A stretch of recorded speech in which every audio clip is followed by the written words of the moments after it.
Hello and welcome to this live broadcast by the Ellen MacArthur Foundation. My name is Colin and I'll be the host of this conversation this afternoon. The Ellen MacArthur Foundation is interested in the idea of a circular economy, an economic system that's restorative and regenerative by design. And as a result, we're interested in the food system. Now, you won't find many advocates of the food system as it exists today, and for good reason, as we'll find out. Joining me in this conversation are two guests who'll tell us what they think is wrong with the food system, how they think it needs to change, and what they think it will transform to at some point in the future. My two guests are Daniel Jones, who's a senior campaign manager for Feedback, a campaign group who argues that we can regenerate nature by transforming our food system, and Laura Wellesley, a research fellow for the Energy, Environment and Resources programme at Chatham House, who has an area of expertise in alternate proteins. Thanks very much for joining us. Laura, first question to you. What is wrong with our food system right now? Well, I think in trying to encapsulate some of the challenges that we see with the food system, it's really about recognising that the progress we've made over the past half century or so in improving agricultural output and productivity has come at significant cost. So whilst we've boosted the efficiency of food production, we've lessened the efficiency of the system as a whole. So we've seen yields rise, we've seen food prices fall, but we've also seen food waste grow. We've seen a global malnutrition burden that's growing and that's increasingly complex. And we've seen a lot of environmental degradation associated with food production.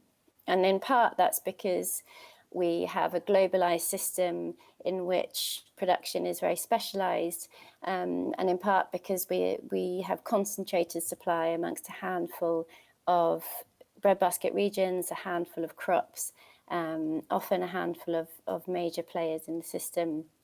And so we've seen a kind of homogenization of production and diets that's contributed to a host of public health and environmental challenges.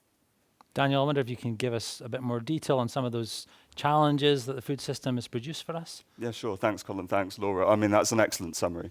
In a nutshell, that is what is wrong with our food system. To add a few figures to help flesh it out a little bit, and particularly as we're going to probably touch on climate a bit today as well, the food system is responsible, depending on how you calculate it, for roughly about a quarter of greenhouse gas emissions. That's data from the IPCC. And that is really kind of one of the central convening challenges around which we look at the food system now, is through a climate lens. But it's also important to emphasize that from an environmental perspective, this crosses over into other challenges, such as biodiversity loss, the health challenges, particularly around protein that Laura touched on briefly, and another kind of key global challenge that we need to think of, particularly if we're talking about protein and animal proteins, is antimicrobial resistance as well, which is another kind of major challenge for the food system at the moment. But our food system currently feeds 6 to 7 billion people. It must be doing something right. Yes, but it undernourishes some and provides too much for others. The benefits of our food system, both financially and in terms of the food that it produces, are inequitable. As Laura says, we've got a homogenization of modes of production. Of the crops we eat, we get more and more of our calories from a smaller and smaller number of crops and animals. So it's de-diversifying, if that's a word. That's a really major challenge. And so, yes, there have been huge gains over the past, well, since the 1960s onwards, really, within the food system. But that has, as Laura outlined, come at a huge environmental, social, and health cost. I guess the big takeaway I get from your brief analysis from both of you there is we're undermining our ability to continue producing because of the way we produce right now. Is that a fair summary? I think that's part of it. I think the other part is that we're not feeding people well. So there is an abundance of food, but there's also a real trend towards overconsumption of foods that are high in fat and salt and sugar, but that don't give us a balanced diet. And so now more than half of the global population is of an unhealthy weight, be that overweight or underweight. We've got more people globally overweight than underweight now, which on the one hand is a huge achievement in driving down undernutrition, but also is hiding the fact that we have a huge burden of hidden hunger. So you have overnutrition, undernutrition, and a lack of micronutrients, so micronutrient deficiencies co-occurring within populations, within households, even within individuals. And that is indicative of a system that is not delivering what we need it to deliver. And, where we have good food and we have good production, are we managing to distribute that fairly to those who need it? We're not, is the answer. Right. I guess we'll come back to that point about equitability within the system or the lack of it. But it's interesting what you're saying chimes with a report we launched recently where we said for every $1 you spend on food, $2 is spent on the sort of systemic costs of the production system that we have. Laura, from reading some of your work, you seem to believe a good chunk of the problem is how we rear and produce livestock. What's the issue there? Yeah. Well, I think a huge chunk of the problem is the scale at which we produce livestock and the scale at which we eat it. Global meat consumption is rising, and it's rising because incomes are rising around the world, and with rising incomes comes increased demand for animal products. They're nutritious part of our diet, and there's an important aspirational quality to meat eating as well. But to meet the level of demand for meat, we've scaled up production to the extent that we're industrially farming animals, and that not only has huge implications for animal welfare and animal rights, but is really associated with an enormous climate burden. So about 14.5% of global emissions are attributable to the livestock sector. There's a huge land burden to that as well. There's an enormous set of costs, in the same way as the food system as a whole, but kind of really heightened when you look at the livestock sector in terms of pollution of water sources and soils, air pollution, negative health impacts from overconsumption of red and processed meat. So I wouldn't categorize the problem as the fact that we produce meat or how much meat we produce, but rather the fact that we are really overproducing and overconsuming, and that's leading to a kind of drive downwards in terms of the standards of production. Is this an argument that chimes with you, Daniel? Yeah, absolutely. It's the industrial scale that is at the core of the problem. We have essentially a large proportion of our food system that is structured around maintaining ultra-high numbers of livestock populations that are concentrated in a few regions globally and concentrated in the hands of a few major players as well. And underpinning that, we also have a large collection of kind of grain traders and pesticide companies that are also helping to prop up that existing system. And so to kind of just give a brief characterization of that. So regions that are home to roughly 15% of the world's population are responsible for almost half of the greenhouse gas emissions that come from livestock production. So this is Northern America, so USA and Canada. That's Europe, that's Brazil, Argentina, and Australia for meat, and you'd add New Zealand for dairy. These regions are overwhelmingly what we'd call surplus producing regions or surplus protein regions, and they produce and export and consume huge volumes of livestock products. And it is that function within the food system that helps maintain large-scale industrially produced cheap meat and the various environmental costs that are entailed with it. Laura mentioned briefly there around the role of demand and potential future demand in driving changes within the system, but we also do need to look at what practices happen within supply, and there is often actually some quite aggressive market expansion by some of the main players that will aggressively develop new markets in order to artificially generate demand for their products as well. So we're essentially, when we talk about industrial animal agriculture, we're talking about systemic failure in the way that we've produced food. And the environmental outcomes and the health outcomes and the social outcomes are really quite extreme. If there are any farmers watching at the moment, they'll be screaming at their screens because they'll want us to start differentiating more about the forms of production earlier in this conversation. And that's really important. I hope we can get into that. But when we're talking about these impacts, we're talking about global impacts, and it's important to outline the scale of the global problem, whilst emphasizing there is huge regional differences in the way we produce and consume. And these broad brush strokes are necessarily going to miss that. But ultimately, this is a planetary scale challenge that we've got.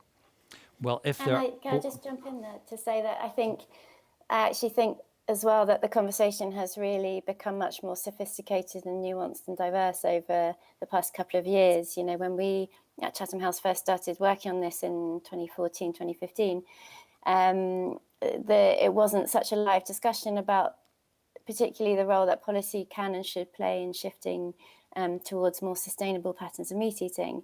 But now this is a much more live and inclusive issue. And so now we absolutely are seeing lots of differentiation in discussions about how meat is produced and where it's produced and for whom and how it's consumed. And it's really important to recognise that in different regions of the world, the livestock sector and rearing livestock has an enormous role to play, not only in terms of delivering good nutrition, but in terms of supporting livelihoods, and really an important part in culture as well. So absolutely, just to echo Dan's point that we will speak in broad brushstrokes, but it's belies the complexity of the system. Great points, Laura, and we'll definitely pick up on many of those. But if you are a farmer screaming at your screen right now, you can do more than that. You can send questions to us, and I'll put them to Daniel and Laura as this conversation goes on. So wherever you're watching this event, there will be a chat window, and there's a team of people sitting right behind these cameras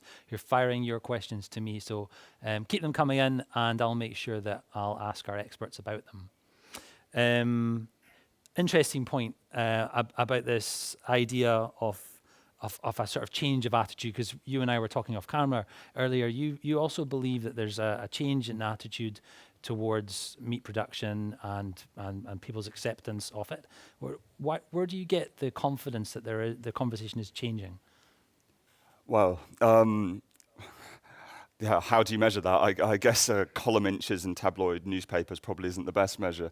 And there is not that much data in this space to go off in terms of what is actually happening in terms of people's actual meat consumption. But we can look at a few kind of key trends and sort of highlight why that conversation is changing globally. Firstly, back in 2015, when sort of Laura and colleagues wrote a big report on sort of livestock in general and meat consumption, no environmental NGOs were really talking about this in detail. Now it's one of the top kind of issues that most organisations within my kind of sector will focus on. There's broad agreement about the approach that we should see within the livestock sector amongst environmentalists. That is reduction in consumption and improvement in production practices from the remainder, an approach called less and better. And so the policy conversation has changed, so kind of indicator one. The public conversation has also changed as well in tune. Whilst most of the data we have is kind of suggests that people are actually changing their diets to be more flexitarian. In those cases where it is happening, is actually mainly driven by health concerns more than environmental concerns. But these two things play off against each other. We're seeing a huge rise in vegetarian and veganism amongst young people. There was a recent YouGov poll that documented the kind of quite staggering rise in flexitarianism, in veganism and vegetarianism. I'm sorry, what is flexitarianism? It new to basically means part-time meat reduction. So it would be not eating meat a few days a week, for example, and eating As a conscious choice. as a conscious choice. And we've also simultaneously seen a large rise in the availability of meat analog products, specific forms that are made out of plant proteins, and we've seen a burgeoning and really important discussion about the role that they might play in reducing meat consumption in our diets, as well as really important conversations about the health benefits or health problems that they might generate, as these are these are quite processed foods, and there are concerns that exist around those as well. And so policy conversation has changed, public conversation has changed, and the products available on shelves have changed as well, although I'd put more emphasis on the first two than the latter. Okay, right, so there's a few drivers that you're seeing. Yeah. I want to pick up on just one of them just now, on that idea of alternatives to meat. And Laura, I was reading an article you wrote about, some people call it meat analogues, but I understand there's a host of different terms out there, plant-based alternatives, but they're not all plant-based. What on earth are these alternatives to burgers, say, that are out there? And what term do you use? Well, it's a good question, and there's lots of different ways of categorizing them. I talk about plant-based meat, in inverted commas, and about cultured or cultivated meat. And when I say plant-based meat, I'm thinking of the new generation of plant-based alternatives to meat that have kind of built on the success of Corn and Linda McCartney, etc., but that aim for real mimicry in terms of the taste and texture and cooking experience and eating experience of meat. And I think part of the key here to distinguishing them is that they are aimed fully at meat eaters and meat lovers. And if you look at the marketing techniques of these companies and of the fast food chains, etc., that are taking them on, that are taking these products on, it really is about celebrating meat without having to eat meat. And I think it's an important distinction. So plant-based meat options tend to be made from fairly familiar sources of plant protein, pea, wheat, potato, but they are treated with heat or pressure to make muscle-like fibrous strands that can then be formed into meat-like products, whether that be burgers or sausages or whatever else you can think of.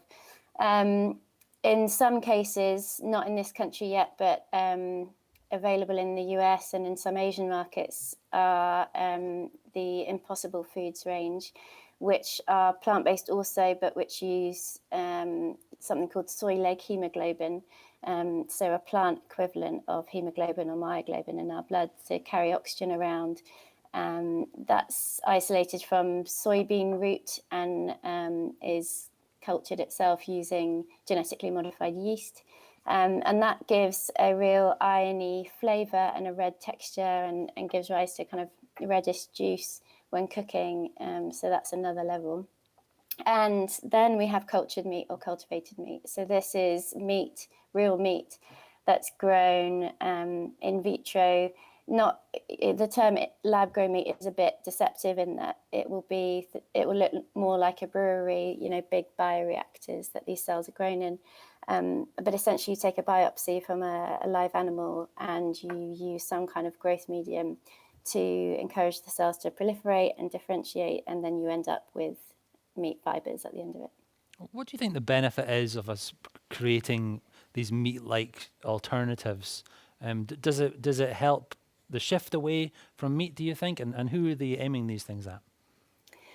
Well, from the company's perspective, the benefits are that you take the livestock sector out of the meat supply chain. So you don't rely on that whole system, often inefficient system, of clearing land to graze animals or grow feed for animals. And you don't lose the kind of crop calories that come with it, but you produce something that can be an attractive and appealing and easy option for people who really aren't likely to be switching to vegetarianism any day soon. So initial studies suggest that, for example, the land footprint and the water footprint of these products is a fraction of what it is for the conventional meat equivalent. That said, production is still fairly energy intensive, particularly for cultured meat. And as Dan pointed out, there are real public health questions around any kind of advocating for a shift to these products. They are still generally fast food options. And there's some anecdotal evidence to suggest that increased consumption of plant-based meat alternatives is bringing with it increased consumption of conventional meat options. So if you have a family in a supermarket where someone wants to try the plant-based meat option, then you might see the rest of the family buying the conventional meat options so that they can do that and so that the family can sit down for the same meal together. That's definitely not what people behind, well, possibly the companies, but that's, it's definitely not the aim of this movement. So it's, I think thinking about the role that they can play in food system change is really important, and it's not an easy question to answer. Where do you stand on the issue, Daniel? So just to quickly add to the point about addition and not subtraction, the Rabobank recently in its sort of global animal protein outlook argued that these products are just adding to our overall protein consumption and not subtracting from the amount that we're getting from sort of traditional animal sourced sources.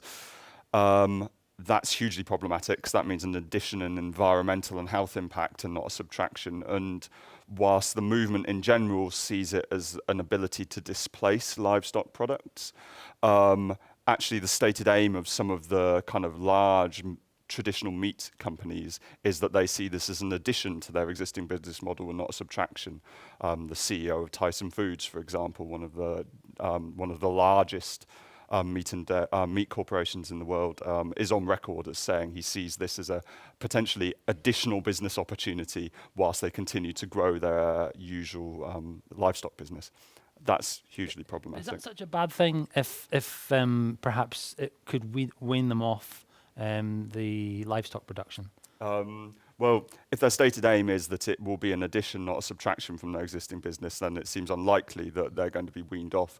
Our argument would be that there's few examples of industries fundamentally changing their business models to something entirely new. There'll be some players that are well positioned to transform themselves into producers of much smaller quantities of more sort of agroecological style livestock products.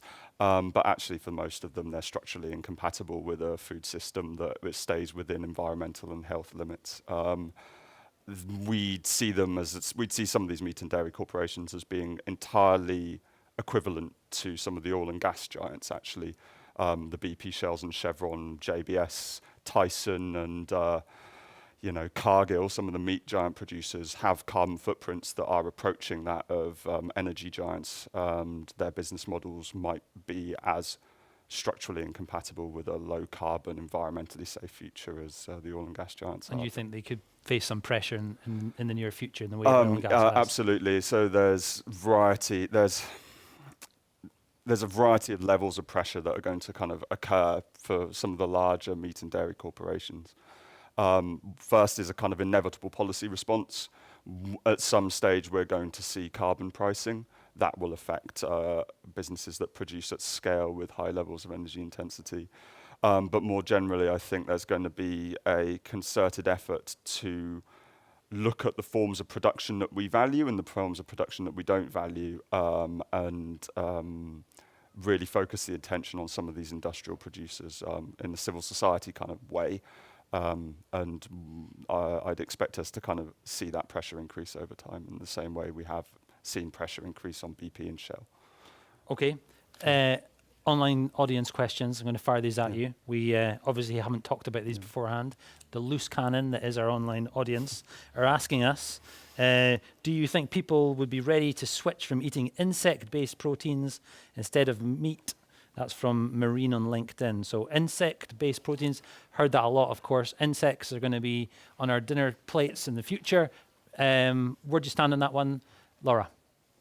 I'm no expert on insect protein, but my view is that the kind of behavioural hurdle to switching to insects for those of us in Western countries is too great. I think I see the role of insects more as a more sustainable feed option in a transition period as we shift away from large scale meat production, and potentially as an ingredient, but not as a meal for us anytime soon.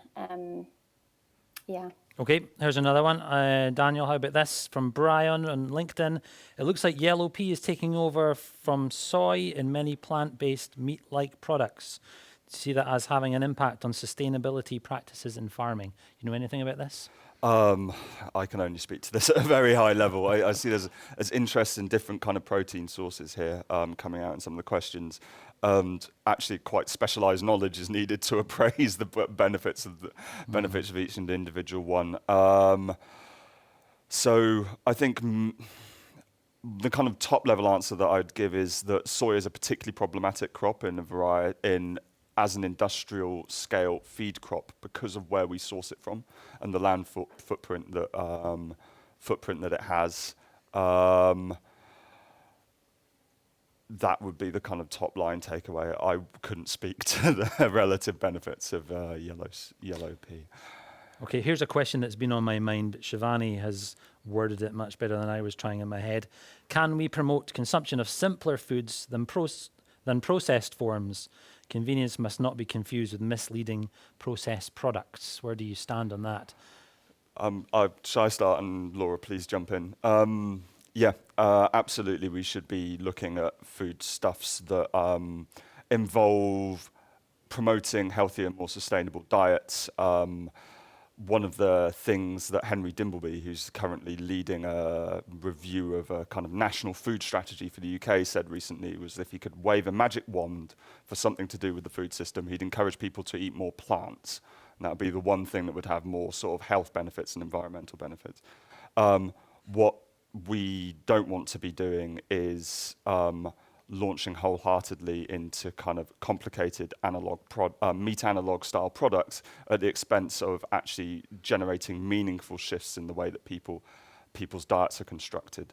So one of the reasons that kind of the proponents and advocates for these new wave of meat analogs, one of the reasons they're interested in these products is that essentially it keeps everything must change so that everything can stay the same, is it's a line from The Leopard. And they fit very neatly into the existing food system, actually. They are directly swapping out a livestock product for something that mimics meat in not only its taste and texture, but actually the way that it fits within an existing industrial, corporate-driven food system. And so to speak really specifically to the question, we're asking much better questions if we're asking about what we are eating and the sources of it, and thinking about individual foods rather than actually products when we talk about transition. So I'd really agree with the question's kind of premise, basically. You're nodding in agreement, Yeah. Laura. Yeah, I'm not going to say anything to the contrary. I do agree. I think meat analogues or meat alternatives are interesting partly because they open up the conversation about the role of meat in our diet, and they bring that conversation to, mainstream media and social media in a way that it hasn't been before. But absolutely, they are to be recognised as a part of our diet that is, a treat, I guess. That they're not the healthy and sustainable silver bullet, and absolutely they need to come as part of a transition towards a minimally processed plant-based diet. Okay, let's back up a little bit. We talked earlier on in our conversation about having that the scale of meat production is a big problem. surely, as Nick from YouTube puts it, if you scale down meat production, prices are likely going to rise, and that's going to mean meat will just be there for the richest part of the world. That's not a situation we want to be in, surely. How do we cope with this? I mean, I'll just start and then pass over to Dan. I think part of the issue here is that when we talk about food prices, there's a real inclination to see them as, as in isolation, I guess. So lots of people speaking from the environmental perspective will say that food is artificially cheap, because it is, because we have a huge system of subsidies that's supporting large-scale production, and it is. And so we talk about costing in the externalities, so recognizing the environmental and health costs in the price of food. But the flip side to that is that we need to ensure fair incomes. Food insecurity comes when people can't afford or don't have access to food that supports a nutritious diet. So food prices are one part of it, but the other part is how much are people earning, and how economically secure are individuals and families and households and communities. So any increases in food price would need to come as part of a suite of policies that make sure that those increases don't impact on food and nutrition security. Daniel, I know you're very keen on the idea of a more just and equitable system for food, and I guess everything Laura says resonates with you. Yeah. Cheap meat is not the way that keeping meat artificially cheap is not the way we should tackle poverty. It seems like an odd sort of battle line in the social justice fight.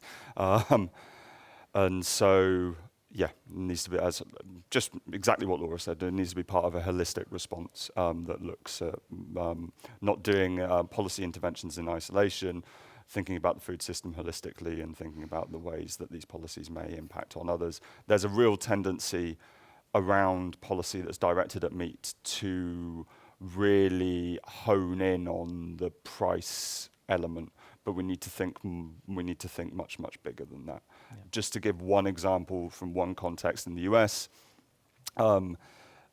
livestock production in the US costs more to the economy in health terms than it adds in economic value it generates from production.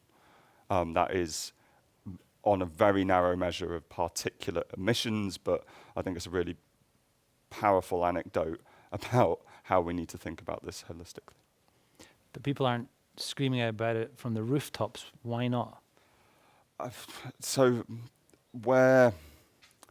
You're quite right. I guess partly it's down to people whose job it is, like ours, to be able to better communicate these issues in order to be able to help people engage with it. It's also really important to acknowledge that we're talking about a food system that has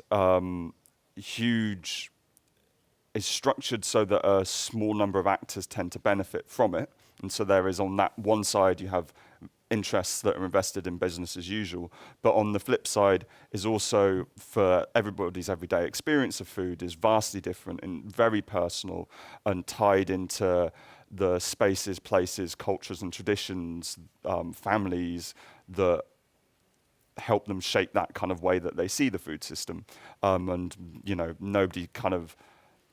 nobody sits down at breakfast and thinks about all of the hands that food has passed through by the time it arrives on your plate. And, that's not people's everyday experience of food. And so we need to find better ways of helping tie that everyday experience and tying food traditions, cultures, and attitudes to that broader picture in ways that are also inclusive. And I think that's where we need to be particularly careful about solutions that we advocate for. But the first step is that we have this debate and we have this discussion. The tenor of it around meat has been not great the past 2 years, but I think they're beginning now to be better conversations, at least I hope so, about the role of meat within our diets. And Laura, you think that there's going to be some policy shifts that are going to help shepherd in a better food system? What hope do you have, and what have you seen change in terms of policymakers' attitudes towards a better food system? I mean, I think one of the things Dan said earlier in terms of the drivers behind any shift in consumer behaviour and public attitudes is a concern for the health risks of overconsumption of red and processed meat in particular. And that's the case for policymakers as well. You know, the public health costs of obesity and diet-related disease are not going unnoticed and are going to increase. And so there is a real incentive there for governments to take action. So, you know, the UK's National Food Strategy that Henry Dimbleby's leading, that Dan referred to, that I think is an attempt in the UK context to bring together concerns about worsening diets, worsening public health, but also, you know, ongoing and very live conversations about the future of farming in the UK and what the future of agricultural livelihoods will look like, and what our future trade in food looks like, who we trade with, and what that means for the standards of our food, you know, production, labour standards, all the rest of it. So I think I guess that's to say that there are lots of different inroads for this conversation in a government perspective. There are lots of pressures on governments from different angles to address this issue. So I just don't think that it's going to remain, you know, a low priority for much longer.